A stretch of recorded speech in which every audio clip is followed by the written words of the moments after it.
Hello guys, welcome back to Educadia. I know today is a Monday, but since I was not able to take the class on 23rd Feb, we are going to cover the backlog. I'm so sorry for not being like regular. I'm doing work but not on time. Like 6 बजे नहीं जा पा रही हैं classes because yeah, someone is there at my place. There are guests at my place, and I've already told you that there are a lot of things going on in my life, and I have to be there. But then also I find time here and there to upload the content. So please adjust with me, please bear with me, and don't miss your classes whenever you find time. Make sure that you, come over and do watch the class. ठीक है. Now अगर आप पहली बार इस channel पे आए हो तो 6 PM पे 6 PM पे हम हर रोज क्लास लेते हैं नॉर्मली इन नॉर्मल सर्कमस्टांसेस. ठीक है. एंड या यहाँ पर द हिंदू एनालिसिस है, ये करंट अफेयर्स आपके कवर हो जाते हैं. By the end of the session आपको नोट्स मिल जाते हैं. आपके जो नोट्स होते हैं वो by the end of it कुछ ऐसे आपको नोट्स मिल जाते हैं. यस, मैं बिल्कुल आपको एक्सप्लेन भी करती हूँ और नोट्स भी ऐसे मिल जाते हैं. अगर आप साथ में प्रैक्टिस करना चाहते हैं तो आपको MCQs मिल जाते हैं ऑन अ वेबसाइट loggery.in. ठीक है, वहाँ पर आपको मंथली जो MCQs हैं वो मिल जाते हैं और वहाँ पर मैं एक्स्ट्रा सोर्सेज से भी आपके क्वेश्चंस कवर करवाती हूँ. मतलब द हिंदू से तो आपके कवर होंगे ही, एक्स्ट्रा सोर्सेज से भी कवर हो जाते हैं. ये ₹250 पर मंथ में आपको अवेलेबल है. So you can go head and bye them. चलिए स्टार्ट करते हैं आज के सेशन के साथ. ठीक है. राइजीना डायलॉग, इसके बारे में हम ऑलरेडी पढ़ चुके हैं कि राइजीना डायलॉग जो है मिनिस्ट्री ऑफ एक्सटर्नल अफेयर्स और ऑब्जर्वर रिसर्च फाउंडेशन जो है वो कंडक्ट करती है. ये एक इंटरनेशनल सिक्योरिटी डायलॉग है जो एनुअल हर साल दिल्ली में इंडिया में कंडक्ट किया जाता है. न्यू दिल्ली में ही मोस्टली ये कंडक्ट होता है. यहाँ पर हमने विश्व मित्रा टर्म यूज करी है which is like a friend of the world. देखिए, ये टर्म का क्वेश्चन बन सकता है कि दिस वॉज इन न्यूज, इसका मतलब क्या है. विश्व मित्रा, विश्व मित्र मतलब दोस्त, विश्व मतलब ग्लोबल. यहाँ पर अगर हम इसकी टर्मिनोलॉजी से चले मतलब ग्लोबल दोस्त. ठीक है ना. और अगर हम इसको एक्सप्लेन करने चले तो ग्लोबल दोस्त मतलब क्या है, which is like a friend of the world, which is like the friend of the world मतलब पूरी दुनिया का दोस्त, a person who is a friend of all. ठीक है ना. तो इंडिया क्या बनना चाहता है, विश्व मित्रा. ठीक है, तो ये इंपॉर्टेंट है, ये टर्म जो है इससे क्वेश्चन आ सकता है. अब यहाँ पे ग्लोबल साउथ क्या होता है, ग्लोबल साउथ टर्म किस लिए यूज करी जाती है. देखिए, ग्लोबल साउथ जो है ना ये डेवलपिंग कंट्रीज के लिए टर्म यूज की जाती है. देखिए, अगर हम कंट्रीज को डिवाइड करें, ठीक है ना, टाइप ऑफ कंट्रीज को डिवाइड करें हम, तो एक तो कंट्री होती है जो कि होती है डेवलप्ड नेशंस, जो वहाँ पर डेवलपमेंट पूरी हो चुकी है. जैसे कि USA, कनाडा, उनकी इकोनॉमी बहुत अच्छे कर रही है. USA, UK, यूरोपियन कंट्रीज जो हैं वो इसकी एग्जाम्पल है. फिर होती है developing countries like India, like Brazil. ये डेवलपिंग कंट्रीज है, यहाँ पर डेवलपमेंट जो है वो काम चालू है. ठीक है ना. इंडिया हो गई डेवलपिंग, ब्राजील हो गई डेवलपिंग नेशन, इवन इंडोनेशिया को भी डेवलपिंग में डाल सकते हैं. ठीक है ना. तो ये सब जो कंट्रीज हैं डेवलपिंग नेशंस है. और फिर होती हैं पुअर कंट्रीज, जिनके पास अभी बहुत बहुत पीछे है, वो अभी वो डेवलपिंग फेज में नहीं आए हैं, उनके बेसिक्स ही अच्छे से कंप्लीट नहीं हो पाए हैं. तो पुअर कंट्रीज होती हैं, डेवलपिंग कंट्रीज होती हैं, डेवलप्ड कंट्रीज होती हैं. जो डेवलप्ड नेशंस हैं उनको रेफर करने के लिए एक टर्म यूज करी जाती है, वो है वेस्टर्न नेशन, वेस्टर्न नेशंस. ठीक है ना. Western countries, western Nations term use करी जाती है फॉर डेवलप्ड नेशंस, क्योंकि वेस्ट के अंदर डेवलपमेंट पहले हुई, वहां पर ज्यादा कंट्रीज हैं जो डेवलपमेंट में है. और डेवलपिंग कंट्रीज ग्लोबल साउथ बोलते हैं. तो साउथ में ऐसा नहीं कि ये सदर्न हेमिस्फेयर में है अर्थ के, बस ग्लोबल साउथ टर्म यूज किया जाता है फॉर डेवलपिंग नेशंस. तो जब डेवलपिंग नेशंस को रेफर कर रहे होते हैं, ठीक है ना, रेफरिंग टू डेवलपिंग नेशंस. ठीक है ना. समझ में आ गया आपको. डेवलप्ड नेशंस, डेवलपिंग नेशंस और पुअर नेशंस, डेवलपिंग कंट्रीज को जब रेफर करते हैं तो कौन सी टर्म यूज कर लेते हैं, ग्लोबल साउथ. अब इसमें क्या होता है, कभी कभी क्या होता है, किसी क्वेश्चन में पूछा होता है और टर्म ग्लोबल साउथ यूज करी हुई है, तो आपको पता हो कि हाँ ये डेवलपिंग नेशंस को रेफर कर रहे हैं, तो ईजी रहता है. Vishwa Mitra can itself be a question. उसके बाद Supreme Court says laws have teeth but pollution control boards are slack. ठीक है. अब यहाँ पे क्या बोल रहे हैं, देखिए यहाँ पे the court was hearing Vedanta's appeal to reopen the plant which was close down in 2018. अब ये वाला पॉइंट भी हमने बहुत बहुत कवर कर लिया है कि हमें पता है वेदांता का कॉपर स्मेल्टिंग प्लांट हुआ करता था, अभी भी है. कहाँ पर, थूथूकुड़ी में. मैंने इसको आपको कैसे याद करवाया था कि अगर कोई कुड़ी is in Punjabi a woman. ठीक है. अगर कोई वुमेन कुछ गलत करे तो लोग क्या करते हैं, थूथू करते हैं. तो थूथूकुड़ी नाम है वहां का जहां पर ये है, और ये कहाँ पर है, तमिलनाडु में है. ये हम ऑलरेडी कर चुके हैं. इट इज क्यों बंद हुआ था, 2018 में बंद हुआ था. क्यों बंद हुआ था, पॉल्यूशन की वजह से, कि लोगों ने प्रोटेस्ट करी थी और वहां पे फायरिंग भी होगी थी, तो ये बंद कर दिया गया. ठीक है, industry is bound to comply with. अब यहाँ पर बोला गया कि जो तमिलनाडु बोर्ड है, पॉल्यूशन कंट्रोल बोर्ड, उन्होंने ज्यादा एक्शन नहीं लिया, ढंग नहीं किया, उनका भी गलती था। यहाँ पर बोला गया कि देखो एक इंडस्ट्री जो है उसको जो रूल्स एंड रेगुलेशंस है पॉल्यूशन से रिलेटेड वो फॉलो करने पड़ेंगे। तो यहाँ पर छोड़ करके आपको क्या पता होना चाहिए कि वेदांता का कॉपर स्मेल्टिंग प्लांट कहाँ पर है, थूथुकुड़ी के अंदर है। ठीक है, थूथुकुड़ी कहाँ पर है, तमिलनाडु में 2018 में बंद हुआ था। सुप्रीम कोर्ट अब बातचीत कर रहा है इस प्लांट को रीओपन करने के लिए, और कह रहा है कि अगर आप इन्वायरमेंटल रूल्स एंड रेगुलेशंस, तो इन्वायरमेंट पोल्यूशन कंट्रोल के रूल्स एंड रेगुलेशंस फॉलो करोगे तो आप इसको खोल सकते हो। इस चीज पे बातचीत जो है वो चल रही है सुप्रीम कोर्ट के अंदर। ठीक है, ओके, चलिए, इसमें से कुछ भी नोट नहीं करना है, ये हो चुका है। ऑपरेशन प्रॉस्पेरिटी गार्डियन, देखिए हमें पता है, हम हर रोज पढ़ रहे हैं ऑलमोस्ट, कि हमास जो है और जो कि गाजा को कंट्रोल करता है वो किसके साथ लड़ाई लड़ रहा है, इसराइल के साथ, वॉर चल रही है इन दोनों के बीच में। अब हमास को सपोर्ट करने के लिए आ गया उसका भाई हूथी। जो हूथी है वो कहाँ पर कंट्रोल, कौन सी टेरिटरी पे कंट्रोल करके बैठे हैं, यमन पे। कौन सी टेरिटरी पे करके बैठे हैं, यमन पे। अब जो यमन वाले हैं वो कहाँ पर अटैक करते हैं, वो शिप्स पे जो कार्गो लेकर जा रही है, जो क्रूड ऑयल लेकर जा रही है, उन शिप्स पे रेड सी में अटैक करते हैं। क्यों अटैक कर रहे हैं, वो कह रहे हैं कि हम जो है अपने भाई के साथ, ठीक है ना, हम सॉलिडारिटी खड़ी कर रहे हैं, हम वी आर शोइंग कि हम इसके showing that we are with Hamas, and world के ऊपर कर रहे हैं टारगेट कि वर्ल्ड जो है उसको प्रॉब्लम होगी, क्योंकि रेड सी से सामान नहीं जाएगा। मेजर सामान जो है वो रेड सी से एक्सचेंज होता है वर्ल्ड के बीच में, ट्रेड इफेक्ट होगी, बिजनेस इफेक्ट होगा, और इससे प्राइसेस भी बढ़ेंगे, रेट्स बढ़ेंगे चीज़ों के। क्यों, क्योंकि अब उनको लंबे रूट से कहीं पहुंचना पड़ेगा, therefore prices are going to increase. ठीक है, अब यहाँ पे शिप्स को सेफगार्ड करने के, क्योंकि ये शिप्स पे अटैक कर रहे हैं हुतीज जो हैं, आपको सबसे पहले एक पॉइंट याद रखना है कि हुतीज जो येमेन में है वो शिप्स पे अटैक कर रहे हैं रेड सी में। तो ये ना, तो यहाँ पर हम पहले लिखते हैं ऑपरेशन, ये सारा मैंने आपको समझाने के लिए करा है। ठीक है, यहां पर करेंगे ऑपरेशन। अब वहां पर क्योंकि अटैक हो रहा है रेड सी के अंदर, तो इसलिए ऑपरेशन कौन सा स्टार्ट किया है, ऑपरेशन प्रॉस्पेरिटी गार्डियन। ये यूएसए का ऑपरेशन है, यूएसए और बहुत सारी कंट्रीज मिलकर वहां पे जो शिप्स है उनको प्रोटेक्ट करेंगी। ठीक है, तो पढ़ लेते हैं। December 2023 United Kingdom, United States and other partners joint Operation prosperity guardian to protect and defend commercial ships in the Red Sea and Gulf of Aden. तो ये क्या है, इन दिसंबर 2023 यूनाइटेड किंगडम, सबसे पहले यूनाइटेड स्टेट्स लिखेंगे क्योंकि यूनाइटेड स्टेट्स का ये मेजर है इसमें काम। United States and United kingdom comma आना था ऊपर, चलो अब एंड ही लिख लेंगे, वैसे तो गलत है, ऐसा नहीं लिखना चाहिए, पर लिख लो। And other partners joint operation prosperity guardian to defend. अब क्या एम है, ठीक है ना, इसके अंदर सेकंड पॉइंट पे लिखेंगे to defend and protect commercial shipping in the Red C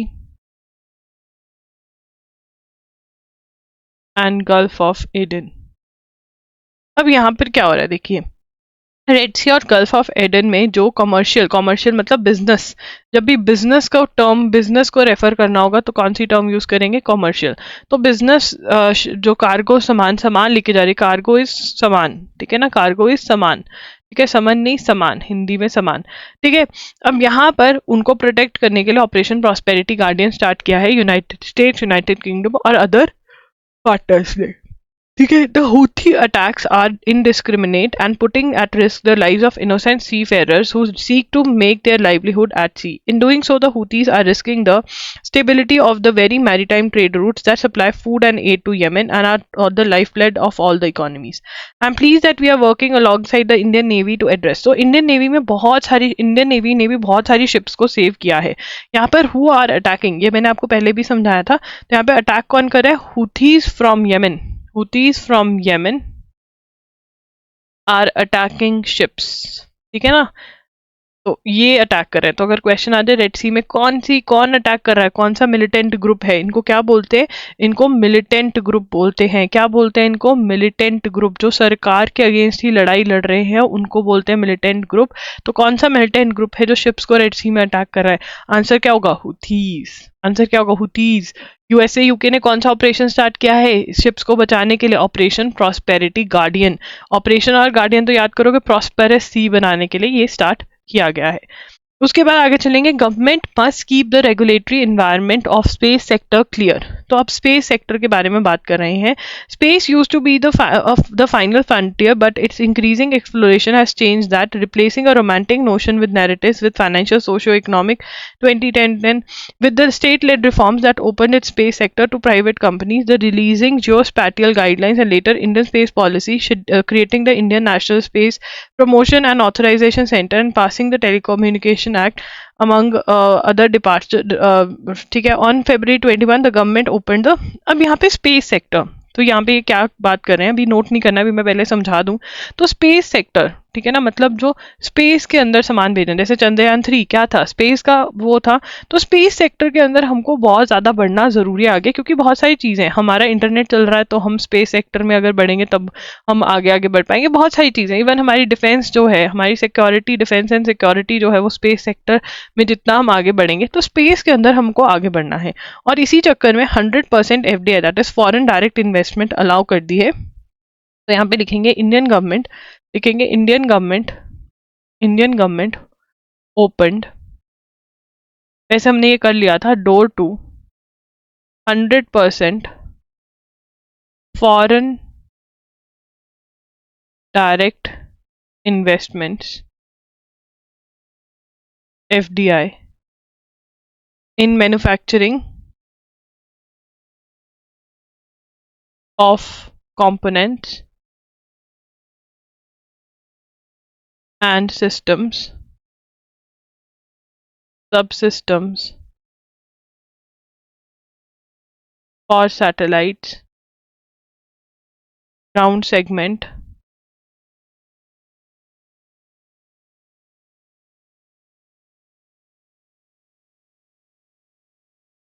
and user segment। अब यहाँ पे क्या कह रहे हैं, देखिए इंडियन गवर्नमेंट ने 100% फॉरेन डायरेक्ट इन्वेस्टमेंट अलाउ कर दिया, मतलब कोई भी बाहर की कंट्री जो है वो खुद के नाम पर यहाँ पे बिजनेस स्टार्ट कर सकती है स्पेस सेक्टर में। बट स्पेस सेक्टर के अंदर भी कौन सा स्पेसिफिक सेक्टर, ये हमें पता है स्पेस सेक्टर के अंदर कर सकती है, बट हमने कौन सा स्पेसिफिक सेक्टर स्पेस सेक्टर के अंदर, manufacturing of components and systems and sub systems for satellite, ground segment, user segment, इसकी मैन्युफैक्चरिंग में 100% इन्वेस्टमेंट अलाउ कर दिया। 74% in satellite manufacturing operations and data products and up to 49% in launch vehicles, spaceports and their corresponding systems। आपको याद होगा जिस दिन मैंने पहले दिन आपको पढ़ाया था और हम पढ़ रहे थे तो इतना क्लियरली हमें नहीं पता चला था, बट अब यहाँ पर हमको बहुत क्लियरली पता चल रहा है कि कौन से सेक्टर में 100% है। मैन्युफैक्चरिंग के अंदर 100% कर दी, manufacturing of components and component system and sub system for satellite, satellite manufacturing जो है कंप्लीट के अंदर, ऑपरेशंस के अंदर 74% एंड डाटा प्रोडक्ट्स के अंदर भी 74%। तो अब ये सेकेंड पॉइंट हमारा यही बनेगा, ठीक है, 74% इन सैटेलाइट मैन्युफैक्चरिंग। आवाज को इग्नोर करेंगे, ठीक है ना, पहले हम वो चल रहे हैं, अगर हम ये आवाजों को वो देने लग जाएं तो बस फिर तो नहीं काम होने वाला। क्या आजकल कंस्ट्रक्शन हर जगह चल रही है, हम वो तो बंद करवा नहीं सकते, डाटा प्रोडक्ट्स। एंड इनफैक्ट ये मतलब हम थोड़ा ऑफिस शिफ्ट वगैरह कर रहे हैं, थोड़ा बड़ा करना पड़ रहा है, बैठने की जगह कम पड़ रही है, तो इसलिए हम उसको कर रहे हैं, ठीक है, मतलब ये हमारी ऑफिस का काम है। 49% in launch vehicles, space ports and their corresponding systems. तो ये इन्होंने बता दिया कि कितना कितना कौन से परसेंट में, ठीक है। मोस्टली क्वेश्चंस ये आएगा कि भैया कहाँ पे 100% एफडीए स्टार्ट कर दी, कौन से सेक्टर में कर दी है, ठीक है। ये वाला पार्ट का क्वेश्चन आना बहुत ही मुश्किल है, बट अगर पढ़कर जाओगे तो हमारा 100% वाला क्वेश्चन है। अब यहाँ पे ये बात कर रहे हैं, India started on this path, India ने इंडिया ने स्पेस सेक्टर को इंपॉर्टेंस देनी कब स्टार्ट करी, 2020 में, with stateless reforms that opened its sector to private companies, then releasing geospatial guidelines and later Indian space policy, creating Indian national space Promotion Authorisation Centre. तो India ने, अगर हम बात करें विद रिगार्ड टू तो और क्या रिफॉर्म्स करे हैं, तो इंडियन गवर्नमेंट रिफॉर्म्स मतलब बदलाव, change, reforms in space sector, ठीक है ना। तो वो क्या क्या चेंजेस आए हैं स्पेस सेक्टर के अंदर, सबसे पहला क्या है, स्टार्टेड इन, ये रिफॉर्म जो है, रिफॉर्म स्टार्टेड इन, लिख ही लो पूरा फिर तुम्हें याद नहीं रहेगा, sorry for the burp, reforms started in 2020, ठीक है ना। सबसे पहले जियो स्पैटियल गाइडलाइंस आई, ठीक है, Indian space policy I,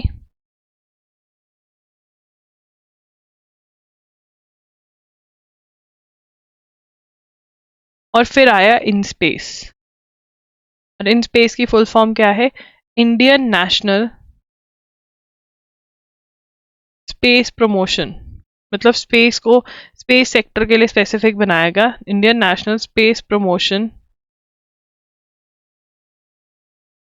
and authorisation centre, ये लेकर आए, इन स्पेस लेकर आए, ठीक है ना। और साथ ही में टेलीकम्युनिकेशंस बिल के अंदर भी अमेंडमेंट करी, all for the space related thing जो है उसके अंदर इंडिया ने काम करना स्टार्ट किया, तो ये हम करेंगे। क्या है ये, इन स्पेस के चेयरमैन कौन है, ये भी लिख ही लेते हैं, चेयरमैन है पवन के गोयनका, ठीक है ना। अब इसका पर्पस क्या है, ये एक इंडिपेंडेंट, लिख ही लेते हैं, independent nodal agency, independent nodal agency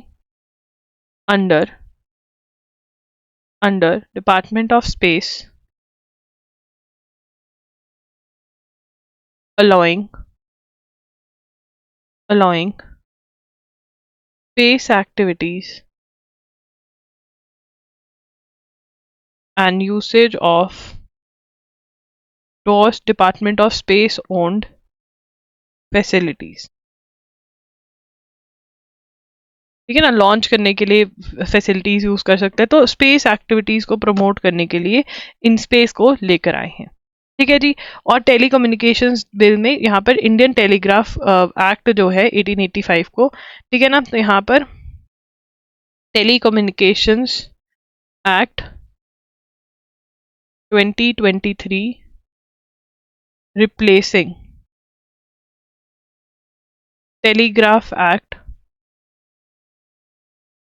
1885, ठीक है, दिस इज इम्पॉर्टेंट, ठीक है जी। स्पेस के अंदर अभी 100% एफडीआई हो गया, ये पिछला वाला सारा बैकग्राउंड हमें बता दिया द हिंदू ने। The death of Alexei Navalny, Navalny हमने ये कर लिया, अलेक्जा से हम एलेक्सी याद कर लेंगे, है ना, ये हमने कर लिया, और नवल एनवाई से हमारा ये हो जाएगा, he was a opposition leader in Russia, opposing leader नहीं, ऑपोजिशन लीडर इन रशिया। ये क्वेश्चन बेटा जी आएगा ही आएगा, 101%, ऐसे क्वेश्चन पक्का आते हैं, 101% वाला क्वेश्चन है ये, ठीक है। Sorry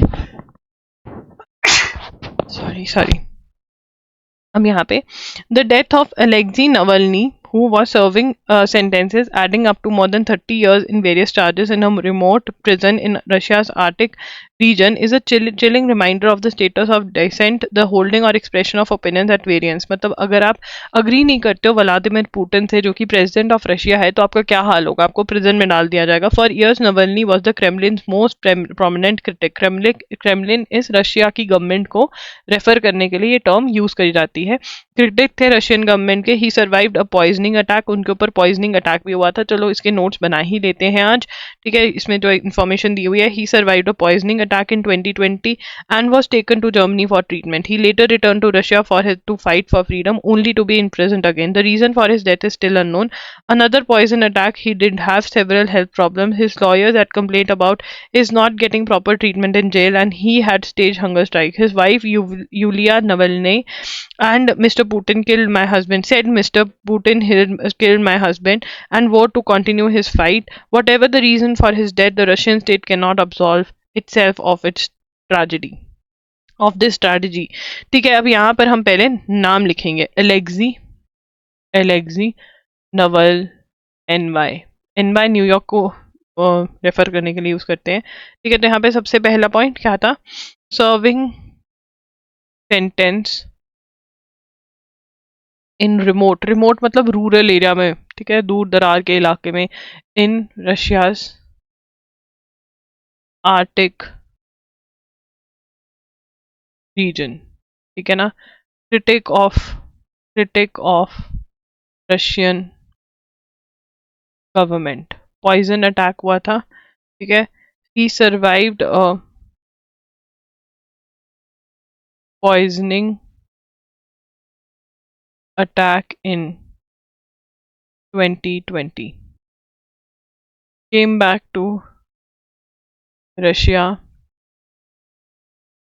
was put in jail। ठीक है ना, तो यहाँ पे मतलब मिसट्रीट करा जा रहा था क्योंकि क्रिटिक था रशियन गवर्नमेंट का, व्लादिमीर पुतिन का, इसलिए। तो यहाँ पर ये 101% वाला क्वेश्चन है, आएगा ही आएगा 100% वाला question.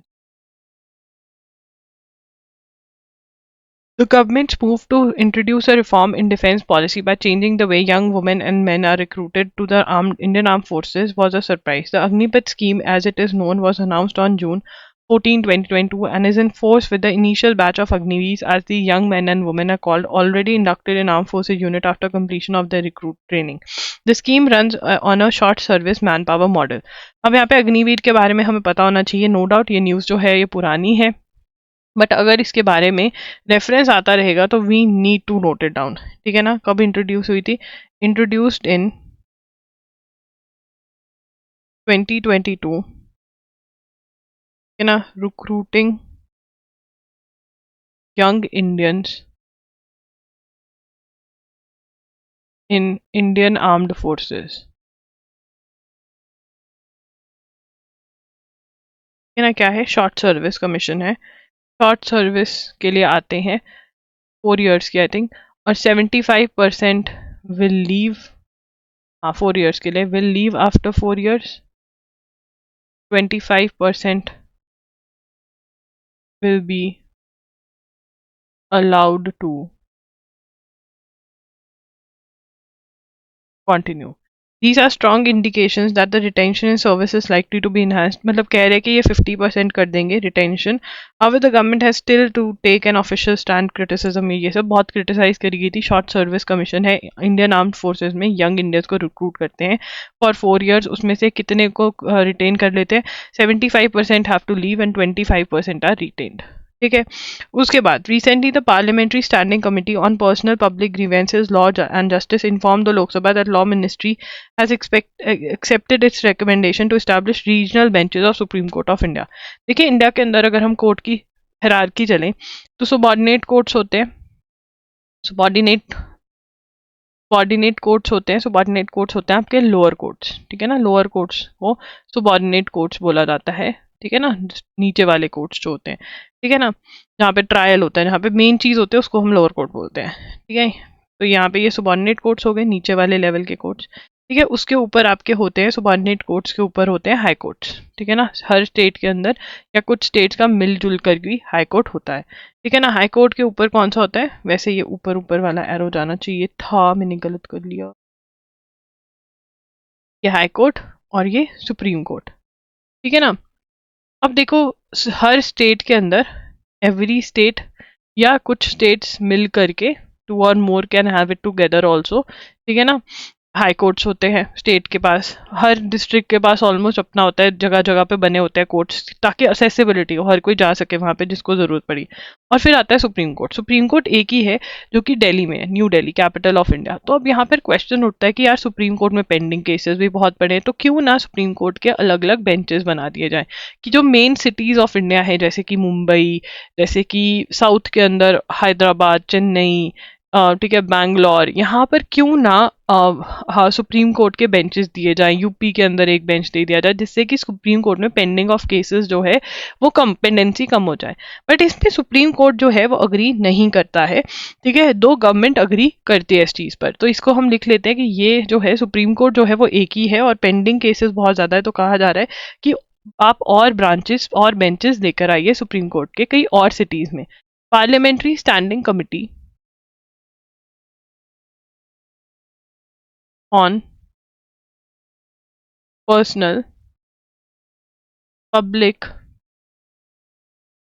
grievances, law and justice, informed Lok Sabha that Law Ministry has accepted its recommendation to establish regional benches of Supreme Court of India.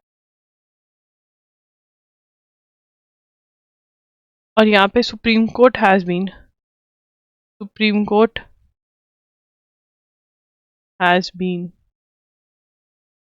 rejecting the idea. Supreme court कह रहे हैं नहीं, एक सुप्रीम कोर्ट बहुत है. आपकी इसके बारे में क्या ओपिनियन है?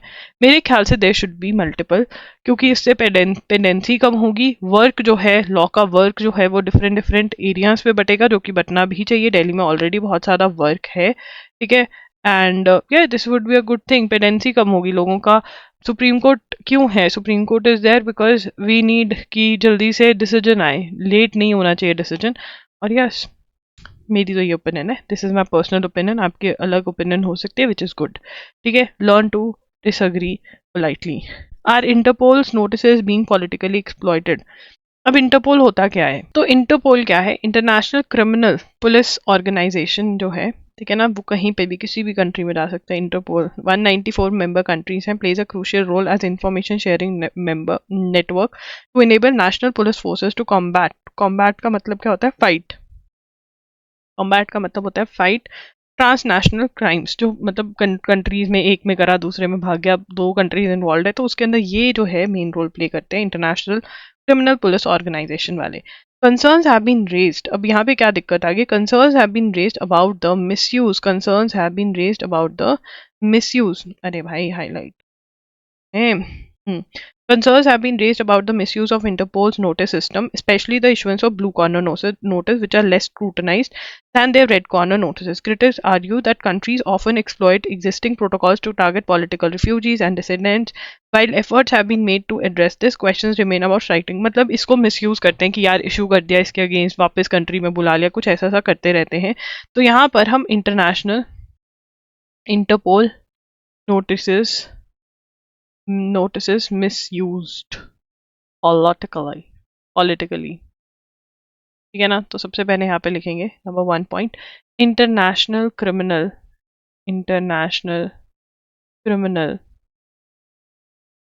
Police organisation, that is also known as Interpol, comprising 194 member countries, plays a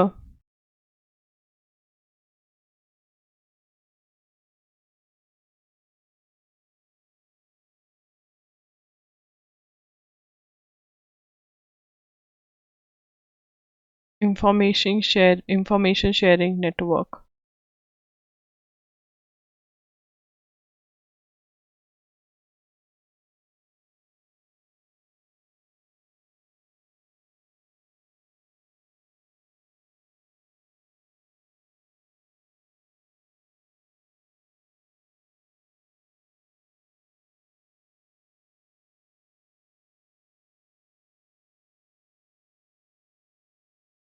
crimes, ठीक है ना. तो इसके नोटिसेस को मिसयूज किया जा रहा है.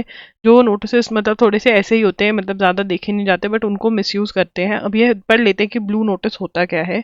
There are 7 types of notices. Blue corner notice, also known as inquiry notice, allows police forces and member states to share critical crime-related information such as obtaining a person's criminal record, location, and having his or her identity verified, among others. For instance, in January 2020, Interpol issued a blue corner notice to help load fugitive self-styled government Nityananda. तो ठीक है ना, red blue notice क्या होता है, इसके अंदर से इंफॉर्मेशन निकल सकते हैं, तो ये ब्लू नोटिस जो है वो निकलवा लेते हैं, ठीक है, निकाल देते हैं और फिर सारी इंफॉर्मेशन जो है मिल जाती है। ठीक है ना, यहाँ पे लिख लेते हैं, यहाँ पर थोड़ा सा लिख लेते हैं, blue notice are issued to get information.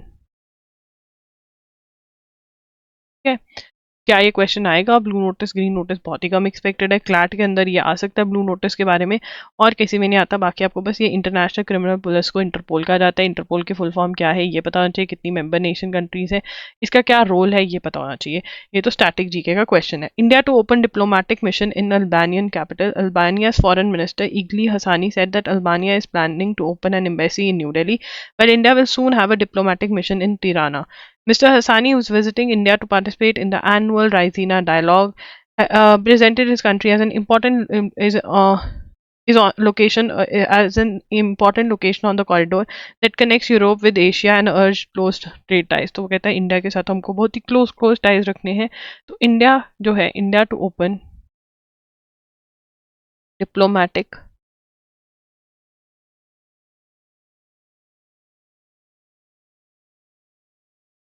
इन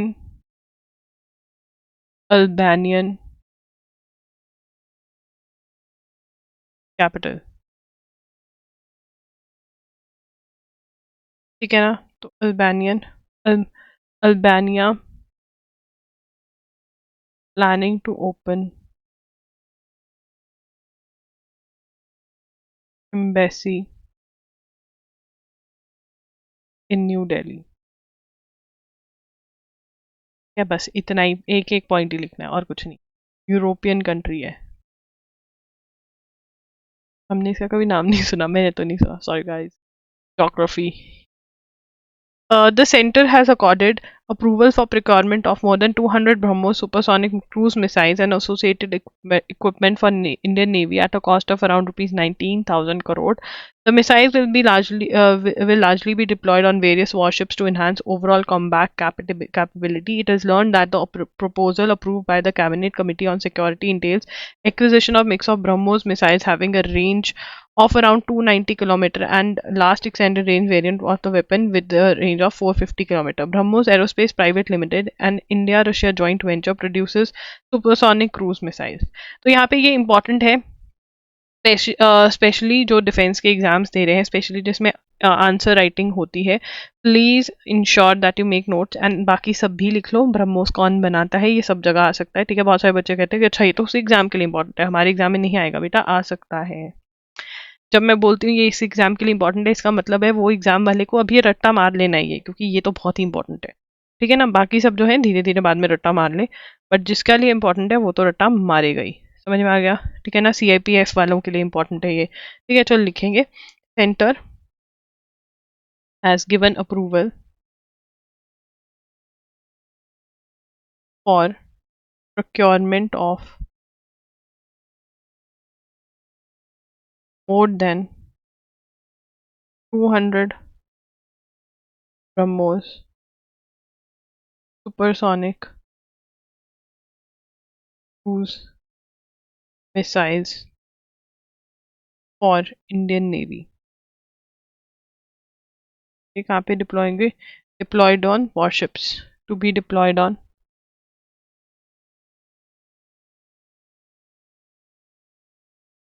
ठीक है ना। ब्रह्मोस की रेंज कितनी है? दो टाइप के वेरिएंट्स हैं इसके।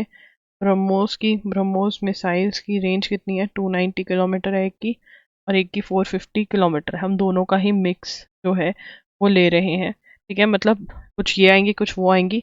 ब्रह्मोस एरोस्पेस कौन बना रहा है? BrahMos Aerospace Private Limited and Indian Russian joint venture produces the supersonic cruise missile।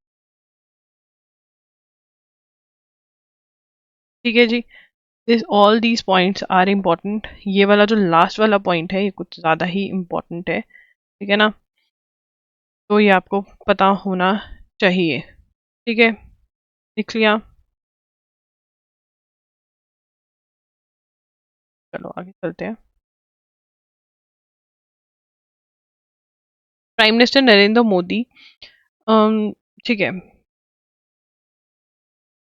तो ये जो जॉइंट वेंचर है मैं ये देख रही थी किसके बीच में है, थोड़ा अगर हमें इसके बारे में पता चल जाए, अगर इसकी डिटेल तुम्हें देखनी हुई थोड़ी सी तो रीड अप कर लेना इसके ऊपर, या नहीं तो कितनी एक्वायर करी है इतना ही बहुत है ना। तो joint venture between Indian defence research and development organisation Russian federation, है ना, and Indian Russian joint venture producer supersonic cruise missile, इसके ऊपर रिसर्च आप करेंगे थोड़ा सा, आप भी करना मैं भी करूंगी। Prime minister Narendra Modi exhorted मतलब strongly encourage or urge someone to do something dairy farmers in Gujarat to make Amul the world's largest dairy brand, speaking at the golden jubilee 50 years। Amul को कितने हो गए, अमूल, है ना, क्या है अमूल, सबसे पहले 50 years completed, कौन सी जुबली बना रहा है Amul, golden jubilee, golden jubilee, ठीक है ना। क्या है ये, गुजरात की cooperative, Gujarat cooperative milk marketing federation, 8th largest dairy in world, है ना, 8th largest dairy in world. तो ये क्या चाह रहे हैं, वर्ल्ड, और ये फर्स्ट बनना चाह रहे हैं, तो वो कह रहे हैं कि हम हेल्प करेंगे, तो ये अमूल का वही क्वेश्चन आता है, यस बिल्कुल ऐसे क्वेश्चंस बहुत पॉपुलर हैं एग्जाम्स में। We have announced new ways to save indigenous breeds based on research carried out under National Livestock Mission. We also decide to extend financial aid to help put wasteland, wasteland मतलब जहाँ पे कुछ भी grow नहीं हो सकता वो wasteland होता है, तो वहाँ pastures use as pastures he said, वहाँ पे उगाया जाए सामान ऐसा जो कैटल्स जिन पे ग्रेज कर सके, ठीक है ना। वैसे तो वेस्टलैंड है, उस पर क्रॉप तो हो नहीं रहा है, तो क्यों ना हमारी जो लाइफ स्टॉक है, मतलब जो हमने पाले हुए हैं गाय वगैरह, ठीक है ना, तो लैंड से, pastures are land covered with grass, pastures क्या होता है, लैंड कवर्ड विद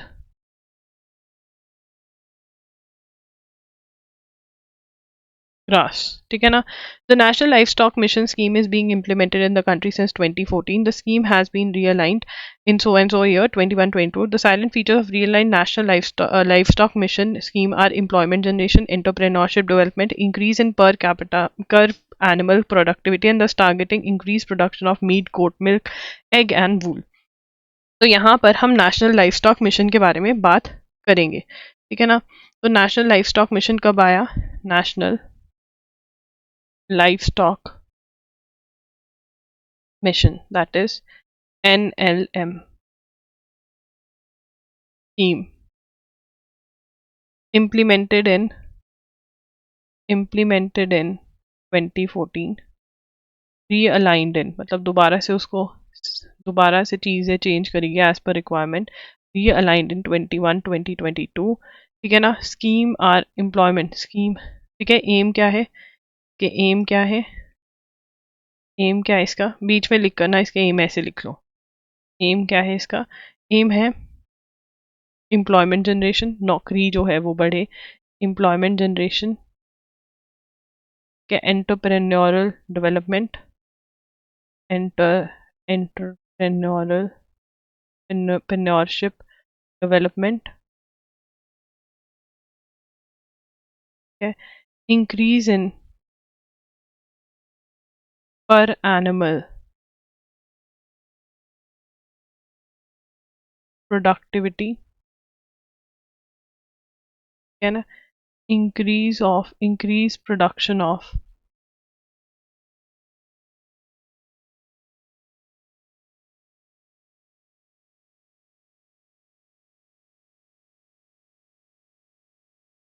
तो ये एम्स है ना। नेशनल लाइफ स्टॉक मिशन कब स्टार्ट हुआ था ये इंपॉर्टेंट है, एम का भी पता होना चाहिए आपको, ठीक है। Elevated road for animals in Kaziranga park, ये क्या होती है, मतलब देखो अब जैसे यहाँ से रोड जा रही है, ठीक है ना, ये रोड जा रही है जहाँ से व्हीकल्स निकल रहे हैं, कार ये सब कुछ निकल रहा है, ऊपर से बना देंगे ग्रीन कॉरिडोर, यहाँ से एनिमल्स निकल सकते हैं, मतलब यहाँ पे एनिमल्स का व्हीकल्स के साथ सामना ही नहीं होगा, ऊपर से अपना निकल जाएंगे, ठीक है। नीचे से इंसान निकल रहे हैं, ऊपर से जानवर, इनको मिलना नहीं चाहिए, ठीक है। कि इंसान, जानवर तो क्या इंसान को मारेगा, इंसान पहले मार देता जानवर को। Elevated road for animals in, elevated road for animals in. पर यार जंगल देखने वाले हैं, मैं सच में बताती हूँ, जंगल देखने वाले हैं आपके तमिलनाडु के। ओहो हो, मतलब they have kept them like very nicely. मतलब I went recently, I visited Tamil Nadu jungles, मतलब mind blowing, they are mind blowing actually. और वहाँ पर मतलब इतने स्ट्रिक्ट रूल्स हैं, बहुत बढ़िया लगा मुझे। जानवर भी दिखे, अगर आपको वीडियो देखनी है तो मैं डाल दूंगी, इंस्टाग्राम पे डाल दूंगी। National board for wild life has approved an elevated road. यहाँ पर एलिवेटेड रोड कहाँ पे बनेगी, काजीरंगा नेशनल पार्क में। काजीरंगा में क्या है, असम में है। कौन सी स्टेट में है, असम में। ये बहुत इंपॉर्टेंट क्वेश्चन है, ठीक है। किसने अप्रूव करी है, national board for wild life approved 9 corridors, ठीक है, ठीक है। यूजली ड्यूरिंग हैवी फ्लड्स, अच्छा ड्यूरिंग हैवी फ्लड ज़्यादा यूज हो पाएंगे ये, ठीक है। Approve 2 elevated railway corridors along the southern boundary of Deepor Beel in outskirts of Guwahati, the beel of wetland. और एक और चीज़ क्या अप्रूव करिए, सेकंड पॉइंट में लिखेंगे, approved 2 elevated railway corridors along the southern boundary of Dipor Beel on outskirts of Guwahati. तो बील है वो क्या है, बील इज अ वेटलैंड, जहाँ पे वेटलैंड इज, जहाँ पे नेचुरली पानी होता है। Wetland and important bird area, recognised है वेटलैंड अंडर, इज अ, ये क्या है, वेटलैंड जो है वो क्या है, wetland is a Ramsar site. बढ़िया, ठीक है। काजीरंगा नेशनल पार्क कहाँ पर है, ये आपको पता होना चाहिए। उसके बाद आगे चलेंगे। X complies with orders from government to block accounts posts. The Indian government has issued executive orders requiring X, जो पहले Twitter होता था वो X है, to act on specific accounts and posts subject to potential penalties including significant fines and imprisonment, the unsigned post on Thursday said. In compliance with the orders, we will withhold these accounts and posts in India alone. However, we disagree with these actions. ये X ने बोला है। तो यहाँ पर India में बहुत सारे अकाउंट्स जो हैं वो बंद करवाए जाते हैं, कुछ फार्मर्स प्रोटेस्ट से रिलेटेड भी हैं, तो ये हमने पहले भी पढ़ा था, तो ये पता होना चाहिए। अब आपके अकॉर्डिंग ये सही है, गलत है, ऐसा होना चाहिए, अलाउ करना चाहिए या नहीं, इस पे ओपिनियन जो है मांग सकते हैं। तो जो एसए वाले हैं तो थोड़ा इसके बारे में ज़रूर पढ़ें और सोचें। CBSE discusses open book examination for class 9 to 12। यहाँ पे वर्ड क्या यूज किया, discusses। Central Board of Secondary Education proposes to create open book tests for students of classes 9 to 12 in English, Science, Mathematics, Biology from this year. Members of CBSE governing body discussed the issue recently. Open book tests allow students to assess books while appearing for the examination. The CBSE has said that tests would undergo a pilot phase in schools to evaluate. तो pilot phase मतलब test करके देखेंगे कि कैसा होता है कैसा नहीं. This will be followed by pilot test of materials in schools in November and December. The CBSE has raised that open book tests would focus on higher order thinking skills, application analysis, critical creative thinking and problem solving. वो ज़्यादा problem solving पे focus करेंगे rather than रट्टा पे। तो CBSE discusses open book exams for classes 9 to 12। सबसे पहले तो यहाँ पे क्वेश्चन क्या बनेगा, 9 टू कौन सी क्लास के लिए, 9 टू 12 के लिए, ठीक है ना। उसके बाद जो क्वेश्चन बनता है, CBSE की फुल फॉर्म क्या है, CBSE is central board of secondary education, central board of secondary education, ठीक है। उसके बाद ओपन बुक एग्जाम क्या होता है, what is open book exam, इसके अंदर students are allowed, open book exam क्या होता है, students to assess books while appearing for examination. ठीक है ना। अब यहाँ पे कौन कौन से सब्जेक्ट्स के लिए अलाउ करेंगे, ठीक है ना, English, science, mathematics and biology. ठीक है। उसके बाद पायलट फेज में अभी मतलब टेस्टिंग चल रही है। पायलट फेज मतलब टेस्टिंग चल रही है। ऐसा क्यों करा जा रहा है, why they are doing it? CBSE said open book tests would focus on higher order thinking skills,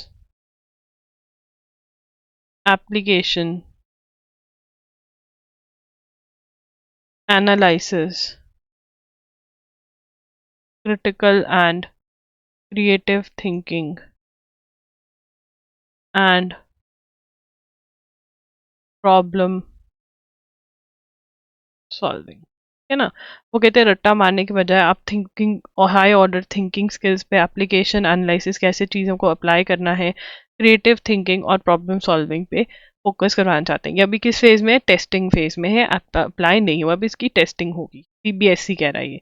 कौन सी ऑर्गेनाइजेशन कह रही है? ओपन टेस्ट एग्जाम होंगे। कौन सी क्लास के लिए होंगे? ओपन बुक का मतलब क्या होता है? सीबीएसई की फुल फॉर्म क्या होती है? कौन से सब्जेक्ट्स के लिए अलाउ करी जाएगी? This is important.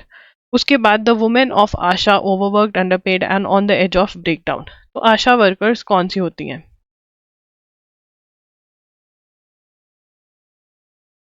Asha workers जो होती हैं वो उनकी फुल फॉर्म लिखेंगे, अक्रेडिटेड सोशल हेल्थ एक्टिविस्ट। इनकी प्रॉब्लम क्या है? देखिए इनके साथ क्या हो रहा है।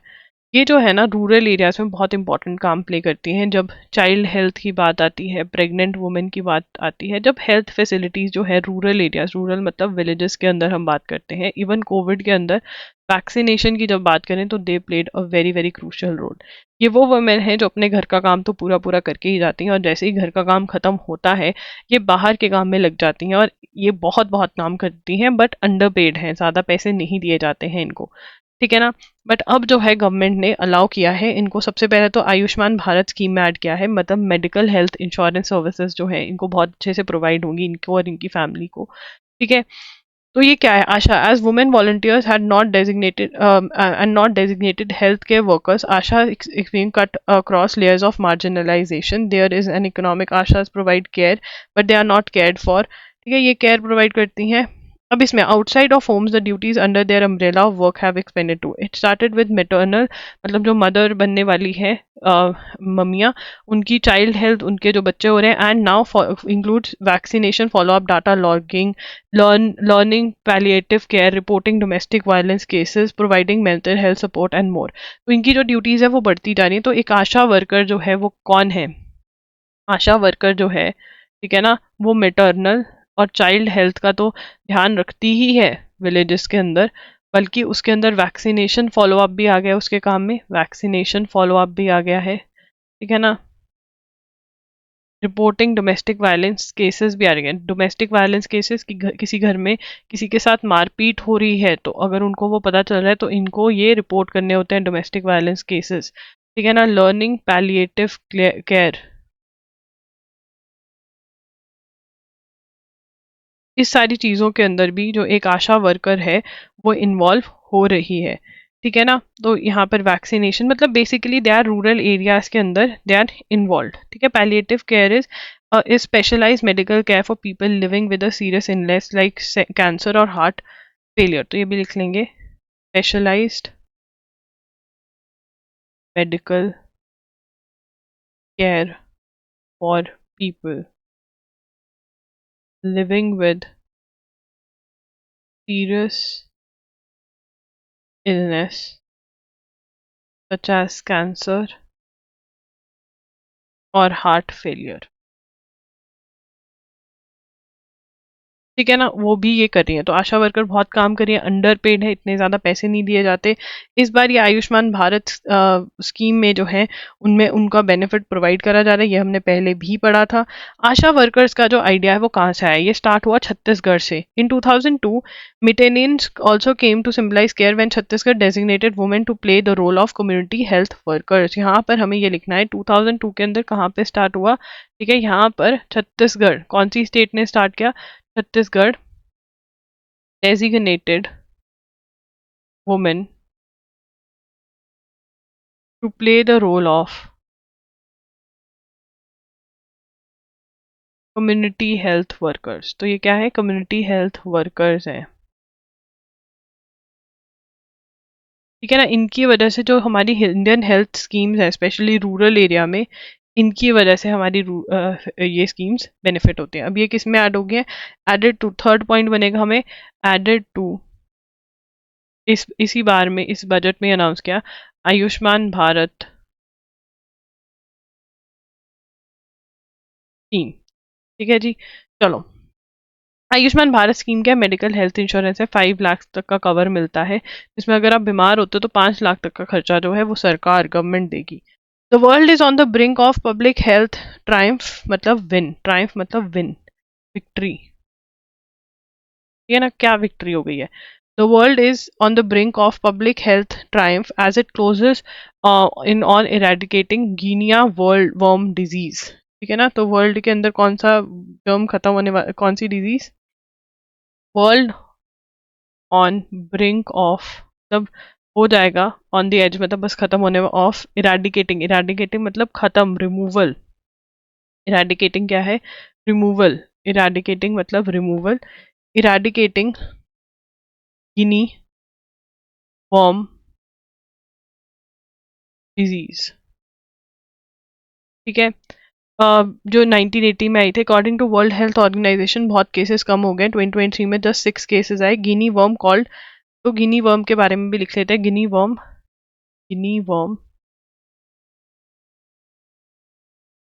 Called,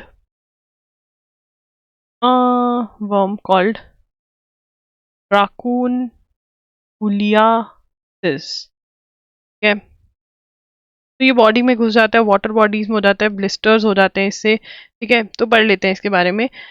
Whose presence researchers have confirmed in Egyptian mummies. Individuals whose bodies the worm has entered first experience a painful blister, usually on the lower limb.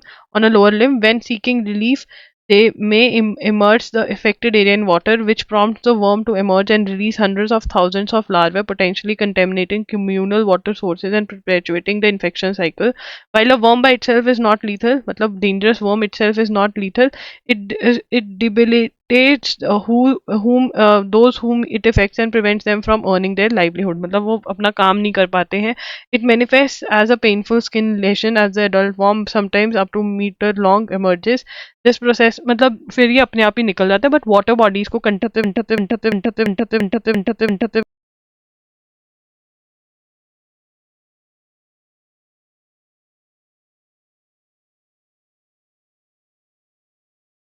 पहले हम लॉज हैं वो इतने अच्छे से नहीं फॉलो किए जाते, उनको वायलेट किया जाता है। तो आइए इसकी रीडिंग मारेंगे पहले। While the Chinese government has welcomed car companies' investment on its own terms, it has so far shown hostility to the human rights and responsible sourcing policies make car makers profess to apply across their business. अब यहाँ पर जो human rights violation हो रही है, different चीज वो जो है वो हो रही है वहाँ पर चाइना के अंदर। Almost a tenth of world's aluminum, a key material for car manufacturing, is produced in Xinjiang Uyghur Autonomous Region, a region in northwest China where the Chinese government is conducting long-running campaign for repression against Uyghurs and other Turkish Muslim communities. Since 2017, Chinese authorities have perpetrated crimes against the humanity in Xinjiang, including arbitrary detention of an estimated 1 million people at the height of the crackdown, torture, enforced disappearance, mass surveillance, culture। तो यहाँ पर human rights की बहुत ज़्यादा violation हो रही है, और फिर भी चाइना के अंदर प्रोडक्शन जो है वो करी जाए। Despite the risk of exposure to force labour through Xinjiang aluminium, some car manufacturers in China have succumbed to government pressure to apply weak human rights responsible sourcing। तो यहाँ पर उगर एरिया क्या है, देखिए वहाँ पे जो टर्किश मुस्लिम्स हैं, ये उगर्स, ये लिख लीजिए, टर्किश मुस्लिम्स हैं, कौन, ये उगर्स बोलते हैं इनको, उगर्स, ठीक है। ये कहाँ कौन से रीजन में रहते हैं, जिनजियांग रीजन में रहते हैं, और बहुत ज़्यादा वायलेंस ये फेस करते हैं। चाइना जो है मतलब वो कोई रिलीजन को ना ऊपर नहीं आना देना चाहता, तो टर्किश मुस्लिम्स यहाँ पे बहुत ज़्यादा वायलेंस फेस करते हैं ये चाइना के अंदर, ठीक है ना। और यहाँ पर ही एल्यूमिनियम की फैक्ट्रीज लगी हुई हैं, ह्यूमन राइट्स वायलेशन बहुत ज़्यादा होती हैं, और वो होने भी दे रहे हैं, मतलब कंपनीज अपनी प्रोडक्शन फिर भी कर रही हैं वहाँ पर। German industry is back in the spotlight as it grapples with the challenges of balancing an increasing intrusive Chinese business. अब यहाँ पर जो यूएस है, यूएस जो है वो अलाउ नहीं करता कि जहाँ पे मैन्युफैक्चरिंग हो रही है वहाँ पे ह्यूमन राइट्स वायलेशन नहीं होनी चाहिए। 2021 act aims to penalise domestic firms for human rights violation including torture, arbitrary detention and force labour of some 1 million Uyghur Muslims in the country's northwest region, so-called camps. The US law presumes that all inbound imports sourced from Xinjiang were produced using forced labors and labels them high priority areas. One key provision in the UFLPA requires public companies to certify to Securities and Exchange Commission that their products are free from forced labor for Xinjiang. ठीक है। अब यहाँ पे I know हमने बहुत reading करी, शायद आपको अभी तक नहीं चीजें समझ में आई होंगी। तो यहाँ पर Germany car manufacturing companies facing issues, क्यों, क्योंकि Volkswagen Volkswagen Volkswagen owned brands vehicles impounded in US due to Uyghur forced labor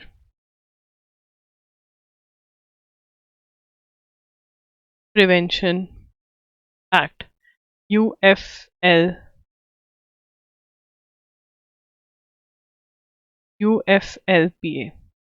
violations। अब यहाँ पर उनको बोला कि इम्पाउंड कर ली उनकी कार, कि हम नहीं अलाउ करेंगे। क्यों इम्पाउंड कर दी वॉक्सवैगन की यूएस वालों ने, क्योंकि वहां पर ये एक्ट है। अब ये एक्ट क्या कहता है, ये एक्ट बोलता है भैया, ये एक्ट बोलता है requires companies to certify to the Securities and Exchange Commission that their products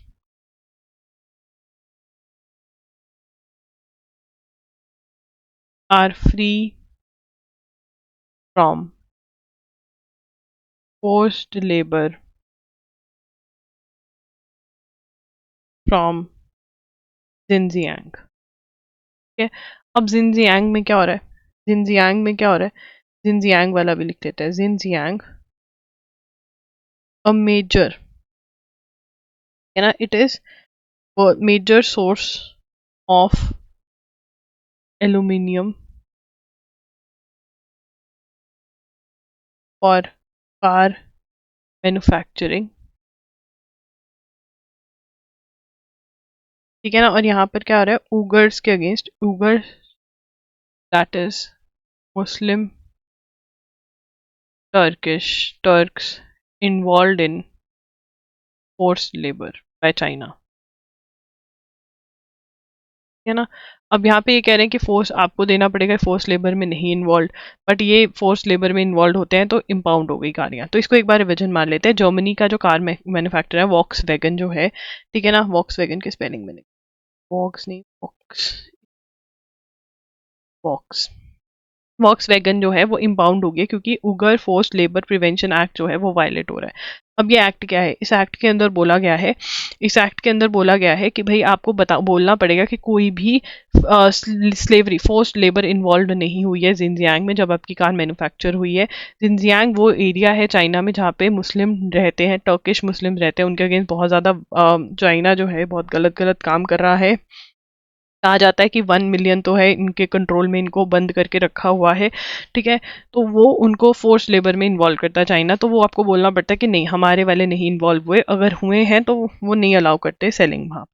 ठीक है, तो दैट्स इट, मिलेंगे 6 PM पे टुमारो। आई होप ये बैकलॉग हमारा खत्म हो गया है, तो अब तो मंडे की न्यूज़ जो है वो आपकी साथ साथ चलती रहेगी ट्यूसडे टू संडे में। तो thank you for joining in, bye bye, take care.